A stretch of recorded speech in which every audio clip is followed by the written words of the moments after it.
ఉపాధ్యక్షులు ఆత్మీయులు ఆచార్య ఘంటా చక్రపాణి గారు, అట్లే వేదికపైని ఆచార్య రజనీ గారు, ఎల్వికే రెడ్డి గారు, సభలో ఉన్నటువంటి ఆప్తులు కె శ్రీనివాస్ గారు, అట్లే పుష్ప గారు, అనేక మంది కవులు కళాకారులు ఇక్కడికి వచ్చి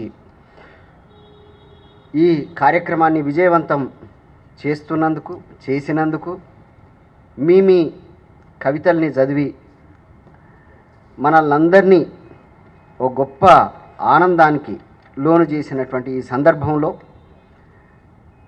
ఈ ప్రదేశం చూడగానే నిన్న మొన్నటి దాకా లేనటువంటి ఒక కొత్త వైశిష్ట్యం ఏదో కనబడుతుంది.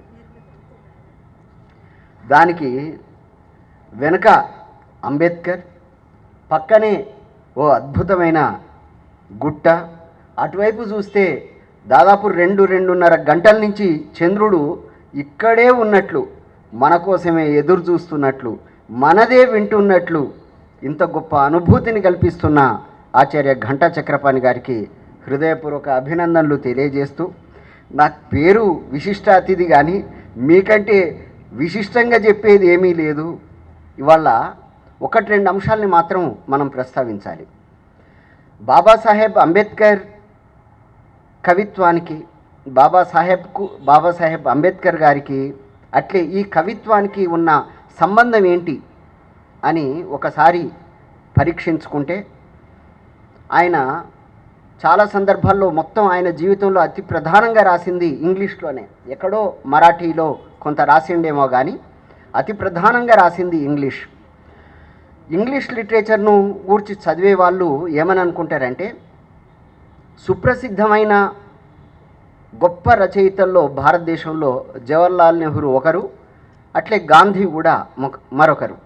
ఇండియన్ ఇంగ్లీష్ రైటింగ్ అనే దాని చర్చ వచ్చినప్పుడు వీళ్ళిద్దరూ రాసినటువంటి రైటింగ్స్ మీద చాలా ప్రముఖమైన ఒక హిస్టరీ ఉంది. జనరల్గా మీరందరూ ఎప్పుడైనా డిస్కవరీ ఆఫ్ ఇండియా కానీ, గ్లింప్సెస్ ఆఫ్ వరల్డ్ హిస్టరీ కానీ వాటిని కనుక చదివితే జవహర్లాల్ నెహ్రూకు ఉన్నటువంటి ఆ రొమాంటిక్ ఫీలింగ్, మొత్తం ఇండియన్ హిస్టరీ మీద ఆయనకున్నటువంటి ఒక సాధికారత, అట్లే ఇంగ్లీష్ లిటరేచర్ పట్ల ఉన్నటువంటి ఒక గొప్ప అధికారం, ఈ రెండింటి కారణంగా how beautiful is English was అని ఇంగ్లీష్ లిటరేచర్లో, ఈ ఎస్పెషల్గా ఇండియన్ ఇంగ్లీష్ లిటరేచర్లో వాటిని ప్రత్యేకంగా ప్రస్తావిస్తారు. కానీ అంబేద్కర్ రైటింగ్ కూడా చాలా బ్యూటిఫుల్ ఇంగ్లీష్. ఒక మహా పండితుడు లాంటి వాడు, అంబేద్కర్ చదివినటువంటి అధ్యయనం, మహాపండితుడు. అంటే మరి దానికి ఇంకొక వేరే నెగటివ్ షాడో అనేది లేకుండా ఉండడం కోసం చెప్తున్నా. పండితుడు అనేసరికి పాండేలు వాళ్ళు మాత్రమే వస్తారు కానీ ఆధునిక పండితుడు, నిజమైనటువంటి పండితుడు, ఓ గొప్ప ఆయన ఆంగ్ల సాహిత్యం మీద ఎంత అద్భుతమైన సాధికారత కలిగిన వాడో ఆయన ఇంగ్లీష్ రైటింగ్స్ చదివితే మనకు అర్థమవుద్ది. ఆయన అంటాడు, బుద్ధ గురించి రచించినప్పుడు ఒక వ్యాసంలో ఆయన చెప్పేటువంటి పద్ధతి, ఆయన ఇద్దరిని కంపేర్ చేశాడు, బుద్ధ అండ్ కార్ల్ మార్క్స్, వాళ్ళిద్దరిని కంపేర్ చేస్తూ అంటాడు, a comparison between the two attractive and instructive అని అంటాడు. ఒక పొయిటిక్ ఎక్స్ప్రెషన్ చెప్పడంలో ఈ అంబేద్కర్ రైటింగ్ ఎంత అద్భుతంగా ఉంటుందో. Gandhism, Sanatanism and Hinduism, all is well and will be.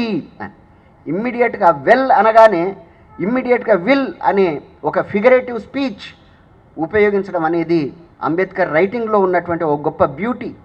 Buddha or Karl Marx which suggests either a comparison or a contrast between two such personalities divided by such a lengthy span of time and occupied with different fields of thought is sure to sound odd. Thought and odd అని ఆ figurative స్పీచ్ను ఉపయోగించడంలో ఆయనకున్నటువంటి ఒక సాధికారత English literature మీద ఒక గొప్ప poetic ఎక్స్ప్రెషన్ను కల్పించే విధంగా ఉంటుంది. ఆ రొమాంటిక్ ఎక్స్ప్రెషన్ ఆ రకంగా ఉంటుంది. అందువల్ల నేను అనేక సందర్భాల్లో అనుకునేది, అసలు ఇంగ్లీష్ లిటరేచర్లో జవహర్లాల్ నెహ్రూను, లేకపోతే గాంధీని, ఇంకా కొన్ని సందర్భాల్లో రవీంద్రనాథ్ ఠాగూర్ కానీ, అట్లే నేతాజీ సుభాష్ చంద్రబోస్ ఇంగ్లీష్ కూడా చాలా బ్యూటిఫుల్ ఇంగ్లీషు. వీళ్ళ ఇంగ్లీష్ను ప్రస్తావించేటప్పుడు how beautifully they wrote Indian English, they have developed Indian English అని అనుకుంటారు. కానీ అంబేద్కర్ కూడా ఇండియన్ ఇంగ్లీష్ను డెవలప్ చేయడంలో అట్లే ఓ అద్భుతమైన రైటింగ్స్ను భారతదేశంలో ఇప్పటికీ అత్యద్భుతమైన రచనలుగా ప్రచలితమై ఉన్నటువంటి సందర్భం అంబేద్కర్ రచనలు.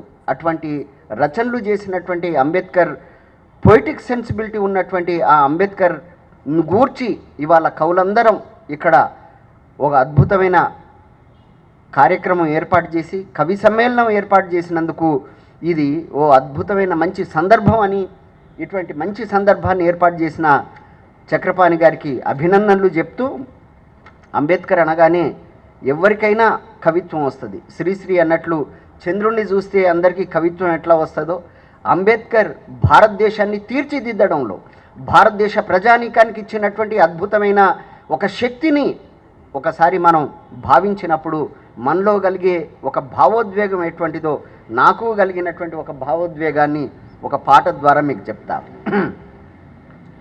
అంబేద్కరా అంబేద్కర అంబేద్కర అంబేద్కరా, పీడిత జన హృదయాలను వెలిగించిన భాస్వర అంబేద్కర అంబేద్కర అంబేద్కరా, కుల రక్కసి అవమానం, కుటిల నీతి దుర్మార్గం, చీకటి గుహలో కప్పి చిదిమేసిన రోజు నిన్ను, అక్షరమే అమృతమై అమరత్వం సాధించిన అంబేద్కరా అంబేద్కరా, కులాలుగా విభజించుట శ్రమ విభజన కాదని, శ్రామికులను విభజించిన ఆటవికపు న్యాయమని, మనువాదం ఈ దేశపు మనిషి మనిషిలోనిదని, మనుషుల విడగొట్టు దాని మంటలోనే గలిపినట్టి అంబేద్కరా అంబేద్కరా,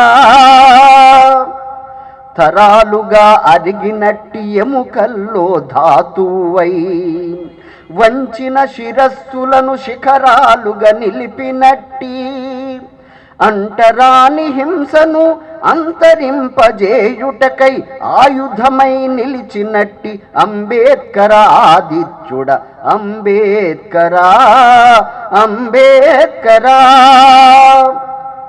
బాధించుట ఎరుగుటకే బోధించిన ధీరుడవు, సంగ్రామం నడుపుటకే సమీకరించు సైనికుడవు, నీ జీవన రాచబాట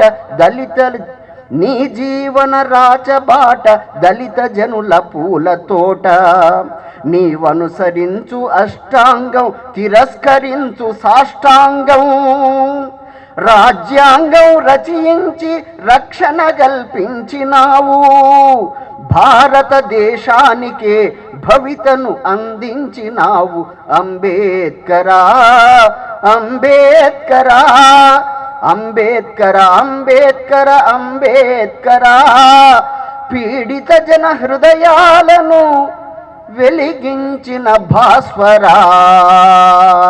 ధన్యవాదాలు. నాకు ఈ అవకాశాన్ని కల్పించిన ఘంటా చక్రపాణి గారికి, సోదరి రజనీ గారికి, అట్లే మా పుష్ప చక్రపాణి గారికి, సోదరుడు ఎల్వికే రెడ్డి గారికి, విన్న మీ అందరికీ నా ధన్యవాదాలు.